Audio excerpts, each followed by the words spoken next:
Saya selama 5 tahun itu divonis positif untuk penyakit jantung. Sumbatannya sudah 70-80%. Satu ketika saya menyadari tentang petuah Rasulullah SAW, ternyata kita boleh bertawasul, tapi sebaik-baik tawasul itu dengan amal soleh. Maka kemudian tanpa berniat ria, saya berharap kepada Tuhan, Tuhan apa yang telah saya lakukan dengan memberikan buka puasa gratis, kemudian kita menyalurkan sedekah, kemudian kita menyalurkan 2,5% dari profit resto ini kita wakafkan. Boleh itu kemudian menjadikan sarana tawasul saya sambil megang jantung saya itu, wahai jantung, engkau adalah makhluk Tuhan. Saya berharap kepada Sang Kholik yang saya dan Anda, saya ngomong sama jantung gitu, yang ada sumbatannya, saya bilang, demi zat Tuhan yang menciptakan Anda, tolong singkirkan sumbatan-sumbatan itu. Saya terdengar jelas dokter ngomong, bicara Pak Sefi, ini kok bagus ya, tidak ada sumbatan katanya. Diulang lagi, sampai ada tiga spesialis dokter, salah satunya ada profesor. Diputar lagi sebelah kanan, sebelah kiri, masuk lagi. Sudah bagus Pak Sefi, sudah tidak ada sumbatan. Saya sendiri tidak bisa berkata apa-apa, saya speechless gitu. Ternyata gitu. Ya apa yang kemudian kita boleh tawasul dengan kebaikan itu subhanallah, dan itu terbukti dan saya rasakan sendiri.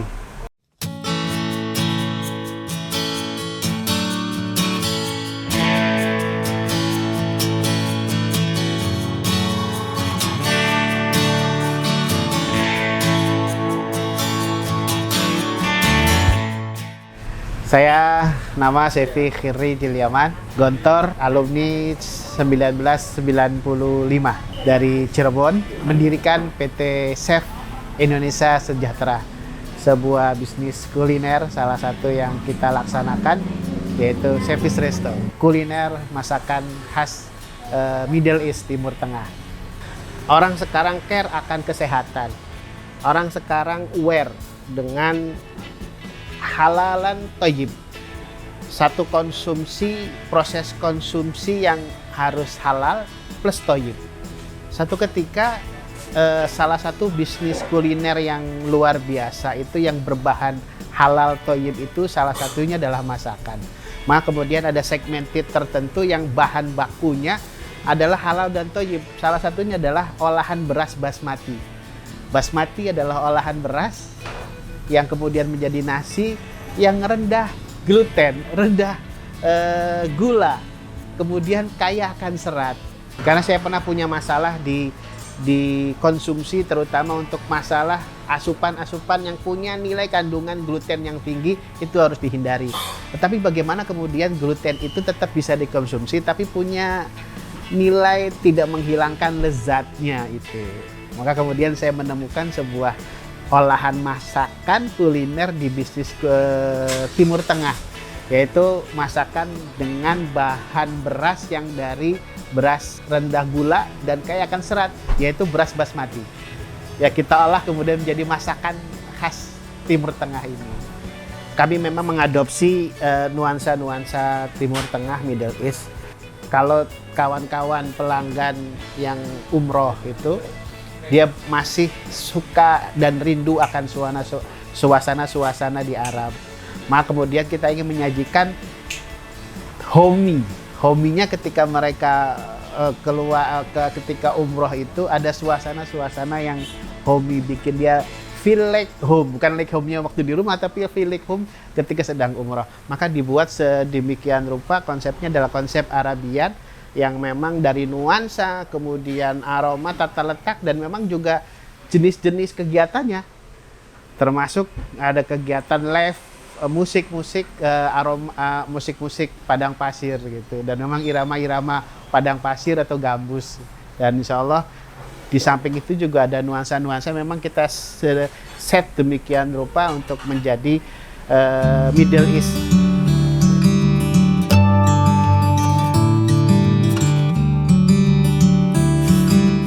Ada istilah yang sering kita dengar itu, idza kasura rakhusa.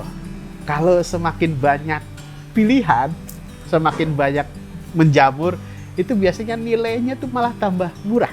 Lah, konsep kuliner Timur Tengah itu rupanya masih jarang dilirik oleh pengusaha-pengusaha kuliner, dan konsep Arabian ini menjadi alternatif teman-teman yang sudah bosan dengan nuansa-nuansa Eropa, terus Asia Timur, Asia Barat, gitu, Chinese, terus yang lain-lainnya. Kemudian ada sajian khas untuk Middle East, yang memang kemudian segmen kita yang memang tidak dipungkiri adalah hampir 80% adalah komunitas Muslim, gitu. Jadi ini menjadi segmented banget, tapi ceruk pasarnya banyak, tapi ketersediaannya masih sedikit. Maka kita ambil di situ. Salah satu bagian dari tagline kita adalah menyempurnakan kelezatan dengan keberkahan. Kelezatan itu makanya memang kuliner itu lezat sama baik, itu halal dan thayyib itu lezat, itu sudah mutlak adanya, tidak boleh dipungkiri, tidak boleh diganggu-gugat. Tetapi kemudian kalau hanya sekedar halal thayyib, itu kita perlu satu lagi, berkah. Nah, keberkahan itu adalah punya kebermanfaatan bagi bersama. Salah satunya adalah kita ada kajian-kajian tiap bulan yang diselenggarakan secara gratis di sini. Dan kita undang orang-orang yang pecinta-pecinta ilmu. Mereka rindu dengan petuah-petuah, orang-orang bijak, orang-orang pandai, orang-orang ulama, kita hadirkan, dan itu menjadi kegiatan rutin kita di sini setiap bulan, dan itu menghadirkan tokoh-tokoh nasional, dai-dai yang luar biasa, dan insya Allah itu menjadi punya dampak keilmuan yang bisa diserap oleh teman-teman, dan itu salah satu program keberkahan kita di sini. Gitu. Kita ingat di tahun 2019 ketika itu merebak COVID, itu luar biasa. Saya ingat baru beberapa minggu diresmikan oleh Masya Allah guru kami yang mulia Ayahanda Kiai Hasan Abdullah Sahal. 1 minggu kemudian dilakukanlah PSBB, yang aktivitas itu loh dibatasi semuanya. Malah ada jilid 1, jilid 2 yang luar biasa. Plus semuanya kuliner boleh buka tetapi tidak boleh dine in. Lah, sedangkan kita konsep rumah makan itu lebih banyak kepada konsep dine in, dan itu kita hampir terbesar pelanggan itu keluarga. Lah, kalau tidak ada mereka kan kita bingung gitu. Sampai diharuskan semua kursi itu harus ditaruh di atas meja. Dan itu berjilid-jilid. Waktunya luar biasa, sudah selesai yang pertama, nggak taunya kedua, ketiga, terus diperpanjang. Itu kemudian kami berpikiran bukan kami meratapi kesedihan, tetapi kita berpikir itu menjadi mencari sebuah peluang dan terobosan.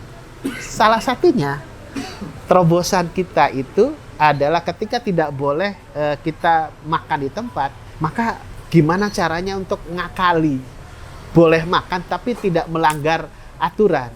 Maka kemudian kita ada konsep dine in car, makan di dalam tapi di dalam mobil. Di mobilnya kita siapin meja. Jadi ketika ada mobil, mau mobil MPV kah, mobil sedan atau SUV, itu ada alat yang kita bisa masukkan di dalam mobil itu, meja. Jadi orang makan di dalam mobil. Dan ini ada cerita menarik, ketika malam minggu yang harusnya sepi, itu restoran kita ramai. Dan mobil parkir udah lumayan ramai, kayak seperti hari biasa. Sehingga ketika ada patroli gabungan, itu sudah sampai masuk ke dalam, sampai marah-marah, dibuka pintu gitu. Tapi dia kaget kok tidak ada orang gitu. Tapi orang waiters lalu lalang warawiri membawa makanan. Ketika ditanya, "Bapak ini ngelayaninnya di mana mereka makan?" Saya tunjukkan mereka ternyata makan di dalam mobil, Pak, gitu.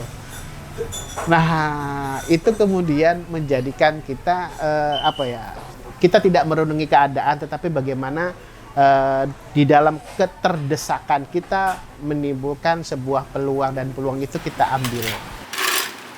Memang salah satu pengeluaran terbesar kita itu di biaya HRD sih sebetulnya, Research and Development. Research-nya itu termasuk di marketing. Tetapi mungkin ada hal yang perlu kami garis bawahi. Marketing ini bukan saja hanya marketing yang sebagaimana kita lihat, tetapi kita ini ada marketing langit sebetulnya. Salah satunya adalah kita menggratiskan berbuka puasa Senin dan Kamis. Ini yang perlu kita garis bawahi. Setiap kali kita membuat program marketing langit, saya anggap ini marketing, walaupun tanpa harus saya sanggah. Dari marketing langit ini kita berharap ada kemurahan Tuhan, dan itu terjadi, dan itu tidak apa-apa. Ketika orang-orang yang berbuka puasa itu berbanding dengan orang-orang yang dine in dan berbayar. Artinya ketika yang berbuka puasa itu sekitar umpamanya 150 sampai 200, dan itu berbanding dengan yang dine in, makanya tuh sebanding dengan orang yang berbuka puasa. Kalau berbukanya 100 itu kurang lebih yang makannya juga yang dine in dan berbayar, yang gratisnya 100, itu yang berbayar itu kurang lebih 100 sampai 150 juga. Artinya ketika kita memberi, ternyata pemberian itu bukan mengurangi. Maka kata Rasulullah itu kan, sedekah itu tidak berkurang, bal yazdad. Nah, mungkin ini kemudian kita anggap sebagai marketing, dan memang anggarannya besar karena kita memberi makan 100 sampai 200 porsi, tapi kemudian itu sebanding dengan yang kita dapatkan lagi. Maka kemudian momen taqwa sadaqah fasaniyasiruhu lil yusra, maka kemudian dibuka kemudahan-kemudahan. Saya pikir ini marketing yang salah satunya kita jalankan di samping marketing konvensional. Ada medsos, ada kita manggil food blogger gitu. Tetapi yang kita rasakan juga adalah konsep berbagi itu yang menjadi marketing langitnya itu. Di tahun pasca pandemi itu, 1 bulan itu kurang lebih sekitar 4.000 sampai 5.000 pengunjung. Kalau lagi weekend itu bisa kurang lebih sekitar 6 sampai 7. Kemudian kalau di weekday biasa antara 2 sampai 3 ekor gitu. Iya, ekor. Omset alhamdulillah sudah di 3 digit per bulan. Ya mendekati di 400 sampai target kita di 500 sampai 4 digitnya sebulan. Masih 3 digit tapi.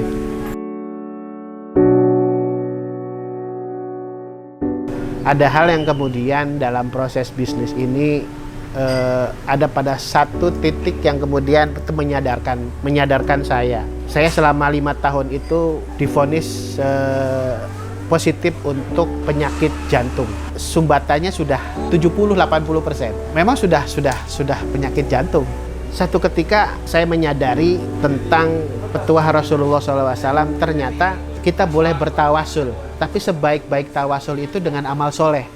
Maka kemudian tanpa berniat ria, saya berharap kepada Tuhan apa yang telah saya lakukan dengan memberikan buka puasa gratis, kemudian kita menyalurkan sedekah, kemudian kita menyalurkan 2,5% dari profit resto ini kita wakafkan kepada salah satu pondok pesantren di Jawa Tengah. Kemudian juga snack kita 10%.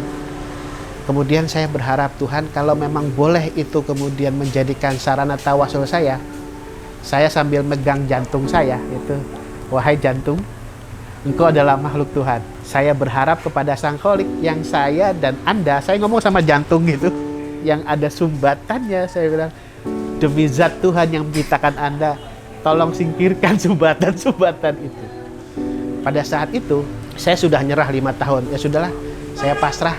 Saya mau kateter dan pasang ring, pasang stand. Saya berangkat gitu. Tapi sebelum berangkat, saya 3 hari berturut-turut berdiam diri di kamar dengan berharap tawasul dengan kebaikan yang pernah saya lakukan. Hari Minggu saya masuk, Senin sudah diinfus, Selasa sudah dilakukan kateter, operasi malam itu. Kebetulan karena kateternya itu tidak dibius total, sadar, sehingga saya bisa interaksi. Saya terdengar jelas dokter ngomong bicara, Pak Sevi, ini kok bagus ya, tidak ada sumbatan katanya. diulang lagi sampai ada tiga spesialis dokter, salah satunya ada profesor, diputar lagi sebelah kanan sebelah kiri, masuk lagi, sudah bagus Pak Sefi, sudah tidak ada sumbatan. Saya sendiri tidak bisa berkata apa-apa, saya speechless gitu. Ternyata gitu. Ya apa yang kemudian kita boleh tawasul dengan kebaikan itu subhanallah, dan itu terbukti dan saya rasakan sendiri. Usaha apapun itu harus diawali, harus ditekuni dengan sebuah proses keyakinan untuk serius, dan ketika orang sudah menseriusi maka pasti Tuhan akan memberikan jalan, dan itu bagian daripada proses kita berwirausaha. Jadi manjada wajada. Kuliner ini bagian daripada hobi saja sebetulnya, karena sesungguhnya tugas utama saya jadi guru ngaji kampung, merebut masjid. Sampingannya adalah bisnis owner di beberapa usaha. Saya Sefi Khirjil Yaman, salah satu owner dari bisnis kuliner Sefi's Resto. Semoga menginspirasi teman-teman sekalian, dan barakallahu fiik.